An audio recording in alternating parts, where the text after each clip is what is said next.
I think Professor Bhowmick will take over now, and he will discuss more about the atomistic simulations, right? Okay. Professor Bhowmick, just a minute. Let me quickly introduce you. Yeah, sure. Thank you, Rajiv sir. Dr. Somnath I have Bhowmick. stopped sharing. Oh.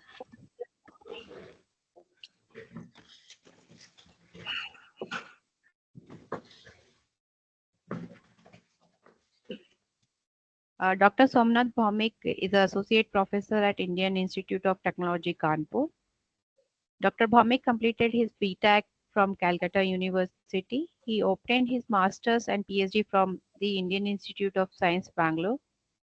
After that, he worked as a postdoctoral research associate at Rice University, USA, and Uppsala University, Sweden. Somnath Bhowmick has been involved in teaching and research in the Department of Material Science and Engineering at Indian Institute of Technology, Kanpur for the past 12 years. His research interests include structure property prediction using atomistic simulation and the use of AI/ML in materials modeling and multi-scale materials modeling. So thank you, sir, for taking your time out for this session. Dr. Bhowmick, as Rajiv sir has already mentioned, Dr. Bhowmick is also one of the PI of the μ2mech project. Over to you, sir. You can Okay. start it. Okay, thank you.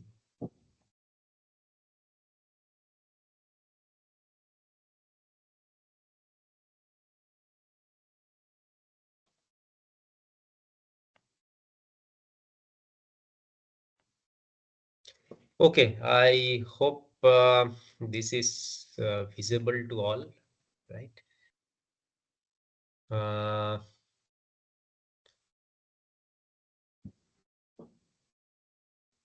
Just a minute. Oh, I see. This is already shared. This is already full screen here. Yeah. So I hope this is visible to all, right? So now, so thank you. I mean, first I thank the organizers for arranging this workshop where we can demonstrate the capabilities of this software. So far, you have learned about mostly about the phase field modeling, which is at higher length scale. So, so in this talk, I am going to focus mainly on lower length scale calculations, like classical molecular dynamics and density functional theory. So I am from IIT Kanpur, and right hand side you see the research group, and I acknowledge some of them who has contributed to this software package as well as the results that I am going to show. And I again acknowledge ACRB and NSM for funding and computational facilities by HPC IIT Kanpur, computational facilities like Param Sanganak by NSM and ICME National Hub. Okay, so let me just show that what would be the dream project for someone working in the area of computational material science. So, for example, we can calculate the properties of materials, different properties using atomistic simulation. But then when it comes to real application, for example, when we are using those materials in a car, then how that is going to how that is going to behave and how that is going to perform, that is what we are looking after. Okay. So, but this is a very long, I mean, there is a very long length as well as time scale to bridge, because at the atomic scale, the typical length scale is of the order of angstrom and or nanometer, whereas when we are talking about real applications like in a car, the length scale and time scale will be of the order of like the length scale will be of the order of a few meters, right? So from angstrom to meter, that is a very large, we have to bridge a very large scale, and we will try to, and I'll try to just show that using a few examples that how we can attempt that. Okay. So these are some of the tools that we use. For example, at the atomistic length scale, we have like density functional theory softwares like WASP and Quantum Espresso. So LAMMPS is a like classical molecular dynamics software, and then we have at higher length scale other softwares like Damask, which is a like crystal plasticity software, and we have also like thermodynamic databases like thermocalc, etc. Okay, so this is the like overview. I won't go into too much theoretical detail, but rather focus on applications. But when we talk about these atomistic simulations, we are mainly talking about so one possibility is at the electronic length scale, where you have you solve actually the many-body Schrodinger equation, and the other one is not really at the electronic length scale. Here we are talking about like interaction between two atoms. And if you take some potential, they are like mainly divided in two parts. One is like repulsive part and another is attractive part. And here we are just using some empirical formula. We are just trying to figure out that how these atoms are interacting, and as a result, how the properties of materials are getting affected. Of course, this solving the many-body Schrodinger equation, the ab initio part, this is more accurate, but this is more accurate at the cost of like computational time and computational resources. So for example, just to give you some idea, possibly we using very good computers nowadays, we can do calculations maybe up to few hundreds of atoms or maybe maximum 1,000. Whereas in case of this ab initio calculations, whereas in case of this molecular dynamics, classical molecular dynamics calculations, we can go up to maybe a million of atoms. Okay, so that's why I mean, although ab initio is very accurate, but we cannot always use that because there is a constraint put by like the computational resource demand of this method. Okay, so now instead of going into too much of technical detail, I will focus on like what are the types of problems that we can solve starting from atomistic calculations, and then how do we go to like a higher length scale and try to simulate those things. Okay. So this is an example of say titanium and titanium alloys, which are practically very important because they are used in several applications, like for example your aircraft engine. These titanium alloys are used a lot, and even for some other aerospace applications these alloys are used. But the problem is with titanium alloy is the following, right? That whenever you try to make it this alloy, it tends to pick up oxygen from the atmosphere. So you have to do it very carefully, this entire processing, so that maybe in vacuum or some with some other inert gas or so on. If you do it in the air, then the amount of oxygen that it will pick up will be very high.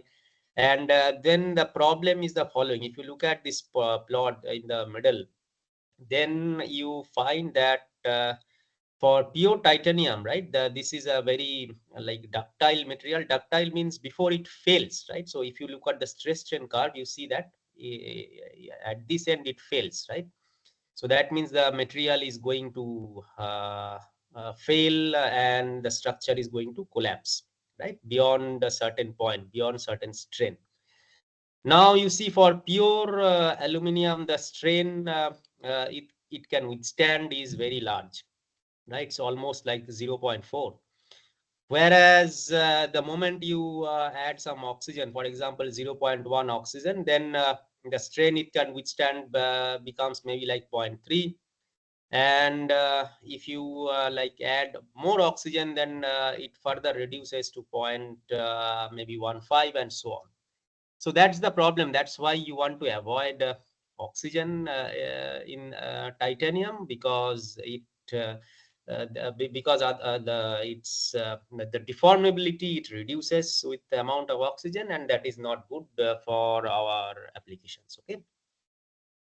So now what I'm going to show is that how can you model and how can you try to find out this stress strain curve starting from ab initio calculations. Okay. So this is one property that is very important when you try to understand the deformation in metals. This is called the generalized stacking fault energy curve. This is simply, if you look at this diagram where these blue atoms, these are titanium atoms, and then there is a red line that is called the fault plane. So what we are doing, what we are calculating is that, so if you look at the bottom of the, if you look at the bottom metals, right, the atoms lying at the bottom, then and then you have some atoms lying at the top. So what we are trying to do is that we're just trying to slide the entire top half on, and we keep the bottom half like fixed, and we are sliding the top half along certain crystallographic direction. And then that will and there is some energy cost, right? Of course you can slide like the top half on the bottom, but that has some energy cost because the bonds are breaking and so on, right? And this curve, so that is what the GSFE curve tells us. Okay. That how much is the energy cost if we if we want to slide one half on top of the other. And then you see in titanium we have like two planes. So there is the plane here, right? Is that there is some, this is the basal plane that is lying at the bottom, and the prismatic plane you see, right, that this is this face, that's where the prismatic plane is. So you can so if you do this exercise of sliding one layer on top of other on basal plane and prismatic plane, then you see the basal plane, this is the blue curve, okay, in the middle. So that is the curve, sorry, in the basal plane, that is the blue curve in the middle. And if you try to do it along the prismatic plane, this is the green curve. Okay. And then there is something called pyramidal plane, and you see the energy barrier is even higher there. Okay. So what does this plot tell us? That it will be easier to slide a layer on top of another if we do it along the prismatic plane. And this is also well known experimentally that if in case of aluminium, the deformation generally happens along the prismatic plane. Okay, so that means if we are able to calculate this GSFE curve, then we can immediately tell, we should be right. I mean, this behavior, right, which one is more deformable than other, right? That signature is just lying in the GSFE curve. Okay. So now let us do it for, now we have this, we put oxygen here. Okay. And you see we can put, so again, like the top, we have divided the unit cell like in top half and bottom half. And then this red one is the fault plane. That means the top half is going to be, I mean, we are going to slide it on like the bottom half. Okay. And then you see this very small circle, that is the oxygen atom that is sitting at the octahedral void. Okay. So we are doing the same exercise as we did before, but now after we put an oxygen atom. Okay. And then you can see that as we do that, then you see that so this blue curve is again for the pure titanium, right?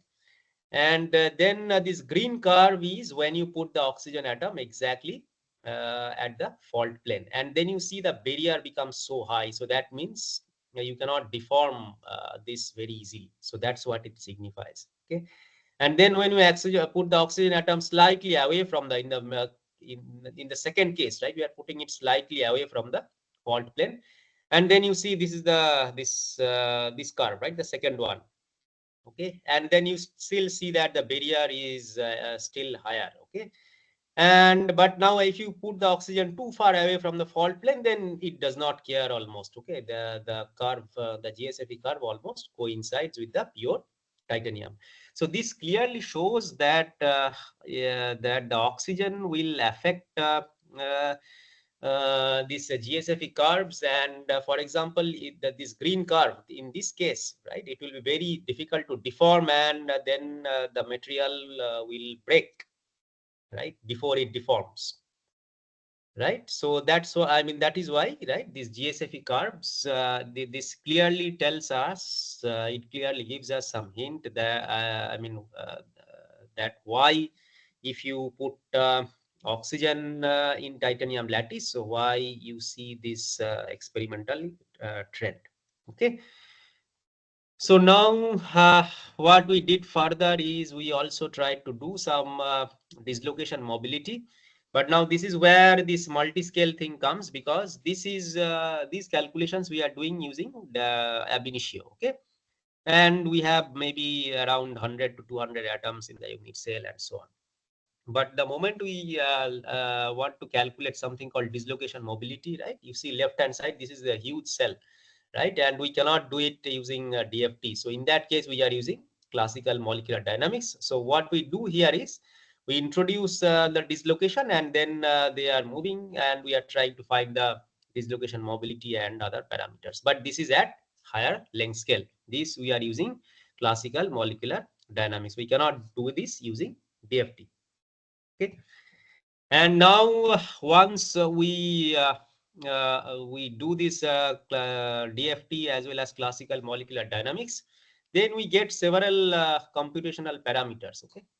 For example, the critical resolved shear stress, right? So that is the stress that is one of the parameters, and that tells you how deformable your material is and so on.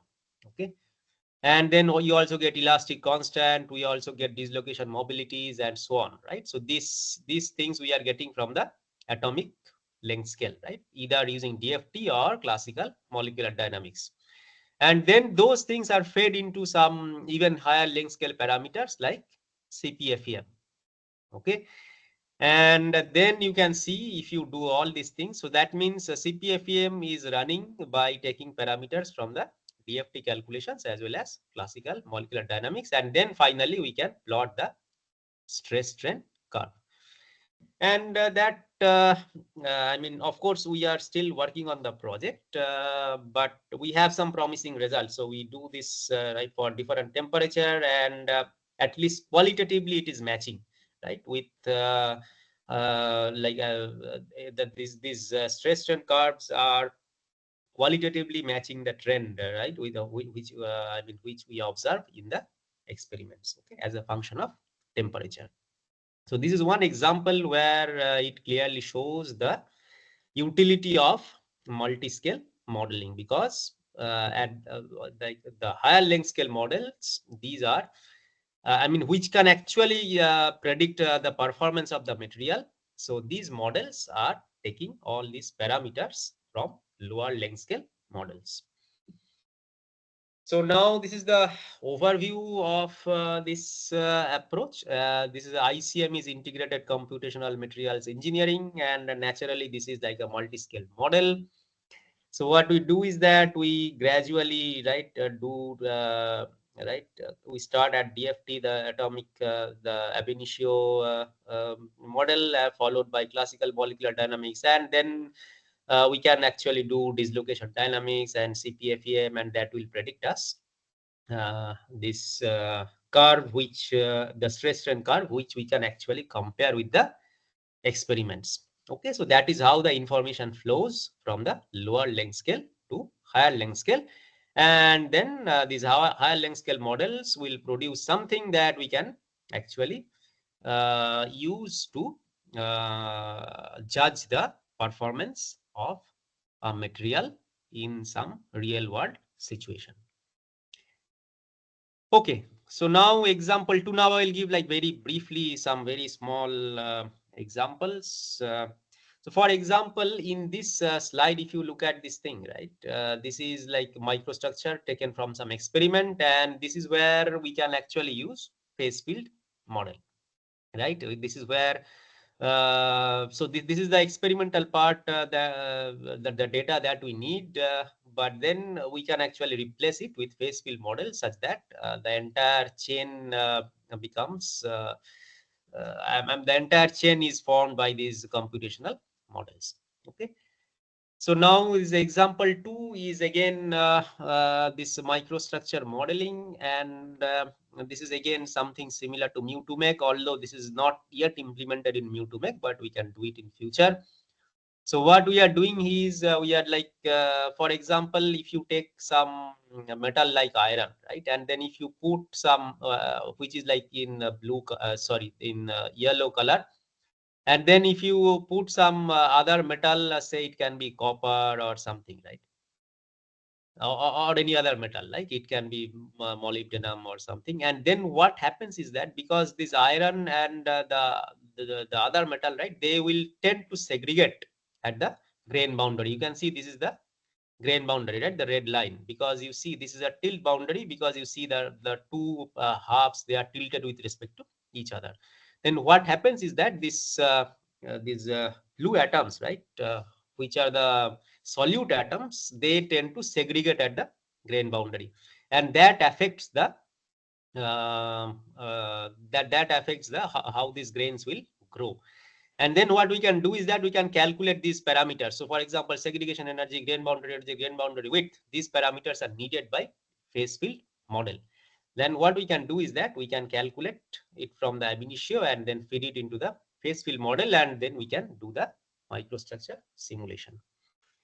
Example 3 is that I am just showing here that we can even use nowadays the AI/ML tools for further accelerating all these computational models. So I'll not go into it. Again, this is some GSFE curve. And all I want to focus is that these points, right, you see these points and some error bar type of thing, those are from exact calculations. Okay.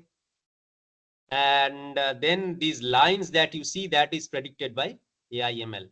And believe me that this entire line can be, right, I mean, right, for to get like all these points, right, we need a lot of computational resources. Whereas if I use AI/ML to generate this line, right, that is like almost I am saving like the computational cost is 1/100th. Okay, so that means you can use these tools for further acceleration. Okay, now let me come to some topic which is like more close to μ2mech, which you will be demonstrated to you in the next half. So μ2mech is is a software that can do the phase field modeling, but again we need some phase field modeling and then also FEM, right, for mechanical property prediction. So what we need is we need the elastic constants of different materials that is used as a parameter. Okay.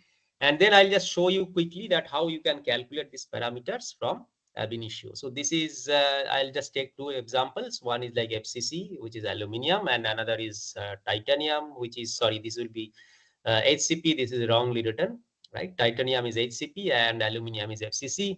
So what you do is you first define their structure, crystal structure, which is given there, and your any DFT code just needs this information.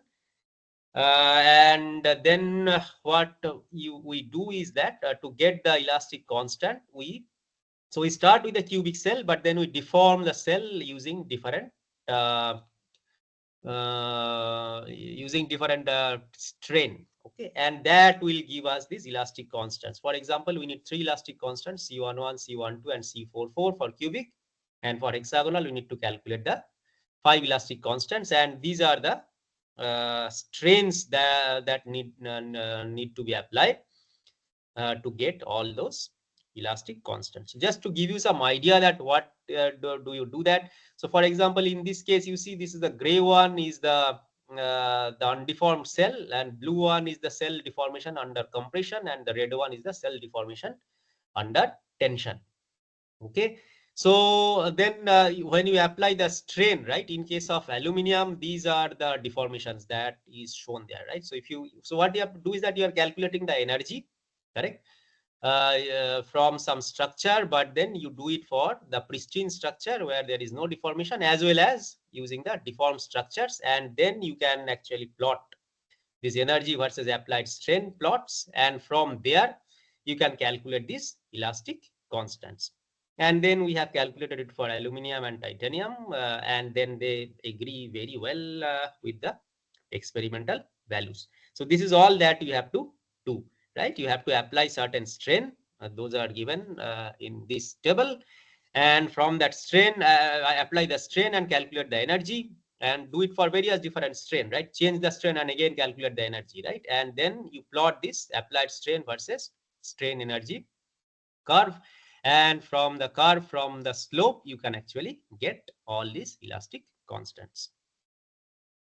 Okay, so this is another type of thing. So this is called this ideal shear strength calculation. So ideal shear strength is that, again, you are taking the unit cell, which is the gray cell, that is the undeformed cell, and you are applying some deformation. Okay, and again you are calculating shear stress versus strain. Okay, and then you can see the ideal shear strength is the highest point in this curve. Okay, and again we calculated this for titanium, and then we get some, right, the highest point in basal and prismatic. So you can see these values, and you can again see that the prismatic is less, and this is well, this matches, agrees well with the experiment, because we know that in titanium the deformation occurs more easily along the prismatic plane. So this is what we can do. This is how we can calculate these elastic constants using ab initio calculations. And again, you already have seen this slide.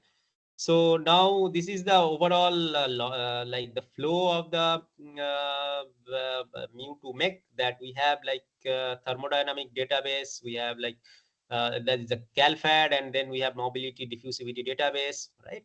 And then left hand side you see these atomistic simulations where we calculate the elastic parameters, interfacial properties, etc. And that goes into the phase field model, and that makes it a quantitative phase field simulation. So right now what I have shown that in this talk, I tried to explain is that how to calculate these parameters like elastic properties and interfacial properties, etc. And then you will see today during the demonstration in great detail that how these parameters are fed into the phase field simulation, and maybe even for the FEM simulation. And then using that, how can you get the microstructure and predict some properties? Okay, so that's all I have. So thank you. If you have any question, please feel free to ask.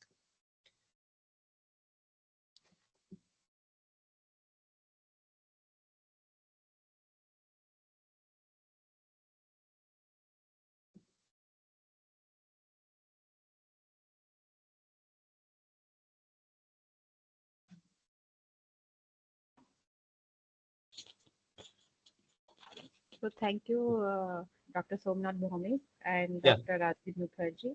Here we will break for the lunch, and we will assemble back at sharp 2 o'clock. Sure. And for the then we'll start the demonstration session. Okay. Thank you. Okay. Yeah. Thank you so much, sir. Thank you. Okay, I'll also join after 2 p.m. Yeah. Yes, sir. Okay, thank you. Thank you.